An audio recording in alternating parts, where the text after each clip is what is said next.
Je n'ai pas de visage, juste une voix et une histoire vraie. Si vous me découvrez aujourd'hui, bienvenue. Une vie cyclique, les mêmes blessures, les mêmes schémas, les mêmes chutes. Jusqu'au jour où j'ai compris que tout ça était là pour m'élever. Je suis la preuve que dans l'obscurité, il y a toujours de la lumière. Bienvenue dans ma vie. Après l'accouchement, les premières semaines se passaient relativement bien.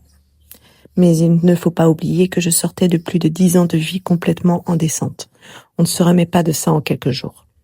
Mon corps venait d'accoucher, ma tête essayait de tenir, et mon cœur faisait ce qu'il pouvait. Jusqu'à ce jour-là, celui que je n'oublierai jamais, encore un. J'avais fait une infection des fils suite à l'accouchement. Je devais voir mon médecin. Je suis partie en laissant mon fils avec lui. Il devait être en sécurité.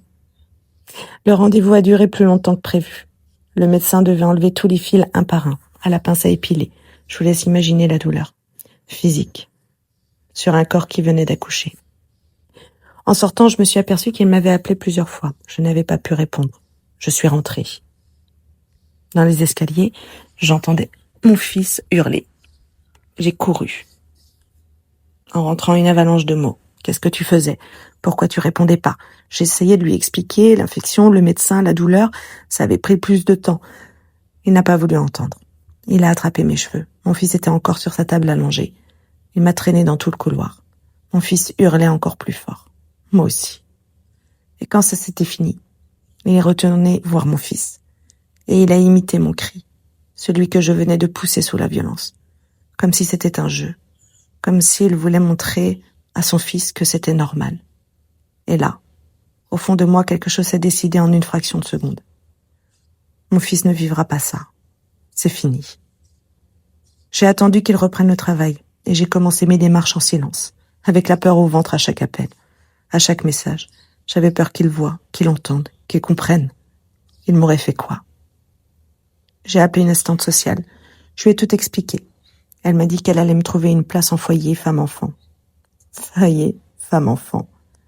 Comme maman, avec nous petites, pour fuir mon père. Je ne dis pas que mon père était exactement comme lui. Mais il y avait ce même démon, cette même violence. Et moi, sans le voir, je reproduisais le même schéma. Jusqu'à ce que mon fils me donne la force de dire non. Un matin, le téléphone a sonné. La place était là. Il était au travail. J'avais la journée. J'ai pris ce que je pouvais en vêtements. J'ai appelé une amie, elle est venue, et nous sommes partis.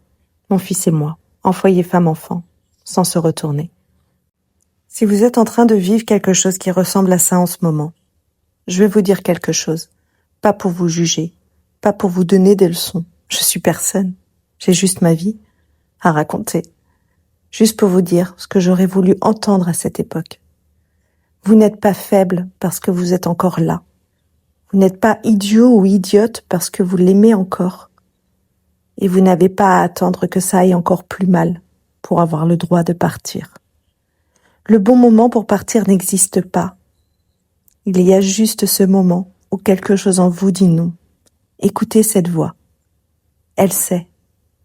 Et si vous êtes parti et que vous vous demandez si vous avez bien fait, bien sûr que oui, vous avez bien fait.